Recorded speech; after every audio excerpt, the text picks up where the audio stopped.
Le numéro 28 de la JNLB est un numéro panaché comprenant 4 décisions seulement, mais qui toutes sont à noter. Je vous parle de 3 d'entre elles.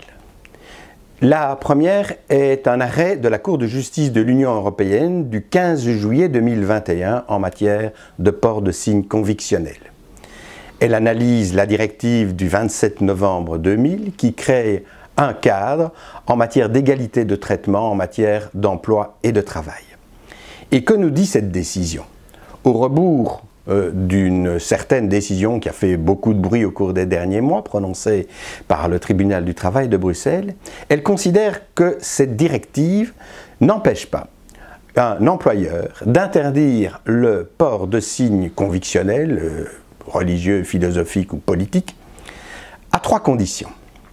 La première condition, c'est qu'il faut que cet employeur justifie que sa clientèle souhaite effectivement une neutralité dans les services qu'il rend.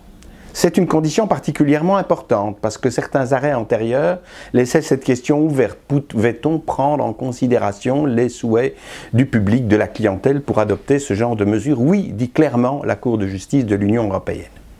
Deuxièmement, il faut que la mesure soit adéquate à l'obtention du but poursuivi.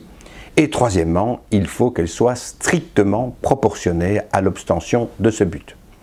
La Cour de justice de l'Union européenne poursuit en concrétisant en quelque sorte ses objectifs de proportionnalité et d'adéquation, en disant que cela implique que l'on ne pourrait pas se contenter de prohiber le port de signes de grande taille, parce que ce serait trop subjectif et que cela pourrait être discriminatoire à l'égard de certaines religions. Et elle concède également que les États nationaux ont le droit de prendre des mesures qui seraient plus protectrices de la liberté religieuse. C'est donc un arrêt extrêmement important. Mark Uytendal en tire l'enseignement après l'avoir analysé et en constatant ce à quoi cela devrait logiquement mener pour l'application de ces principes en droit belge. Le Conseil d'État, le 26 avril 2021, a prononcé un arrêt en matière d'indemnité réparatrice.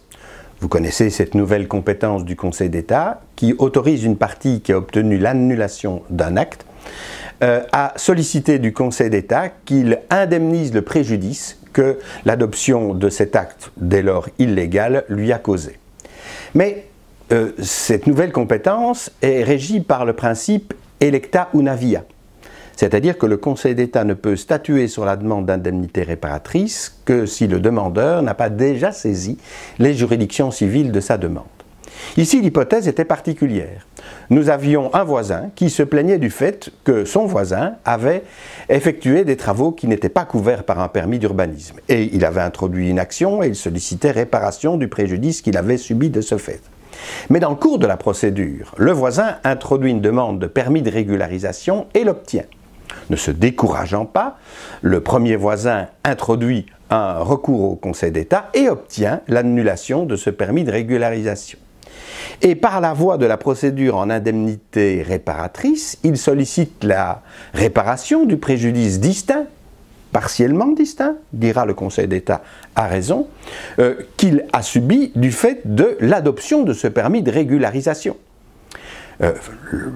La commune qui avait délivré ce permis de régularisation n'était pas partie à la procédure civile et dès lors, disait le requérant, il n'y a pas lieu à application du principe electa una via puisque les deux demandes portent sur des objets qui sont en tout cas partiellement distincts. Mais le Conseil d'État ne suit pas ce raisonnement. Il considère que le principe de l'indemnité réparatrice repose sur une idée d'économie de procédure et qu'à partir du moment où une procédure devant les juridictions civiles, quelle qu'elle soit, a été engagée, le Conseil d'État doit déclarer la demande d'indemnité réparatrice irrecevable. David Reynders critique cette décision pour des motifs techniques que vous lirez, mais il faut bien reconnaître effectivement qu'il y a là quelque chose d'un peu curieux, puisque la solution adoptée par le Conseil d'État aboutit en réalité à imposer aux demandeurs d'indemnité d'introduire une nouvelle procédure civile devant les juridictions civiles pour obtenir la réparation du dommage causé par la faute distincte que constitue l'octroi d'un permis irrégulier. Nous publions également 2 décisions en matière d'honoraires d'avocat. La deuxième est assez technique et je vous renverrai au numéro, mais la première me semble mériter un petit commentaire. C'est un arrêt de la Cour d'appel de Bruxelles du 27 août 2020 dans une espèce qui a trait à la problématique application d'un success fee. Quelle est l'hypothèse ? Un avocat est chargé d'une mission, il convient avec son client d'un honoraire de base et d'un honoraire supplémentaire dans l'hypothèse où il obtiendrait gain de cause.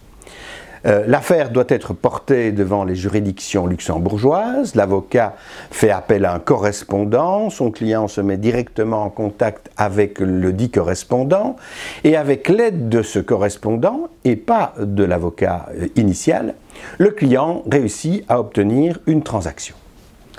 Le cabinet originaire invoque la convention qui lui donnait droit à un success fee, on lui répond, mais enfin votre action est sans lien avec la transaction à laquelle on aboutit. La Cour d'appel de Bruxelles va dire 2 choses. Un success fee peut être appliqué non seulement à l'issue d'une procédure judiciaire, mais aussi à l'issue d'une procédure amiable. Donc on peut effectivement promériter un success fee, comme nous le disons, même si le résultat a été obtenu par une négociation, mais en revanche, il faut qu'il y ait un lien direct entre l'action de l'avocat et le résultat obtenu. Et pour des raisons de fait, la Cour d'appel de Bruxelles considère que tel n'est pas le cas en l'occurrence. Jean-Pierre Beuyle et son collaborateur Antoine Villance font une analyse complète de cet arrêt en le mettant en relation avec plusieurs dispositions et pour approuver effectivement cette décision de la Cour d'appel de Bruxelles.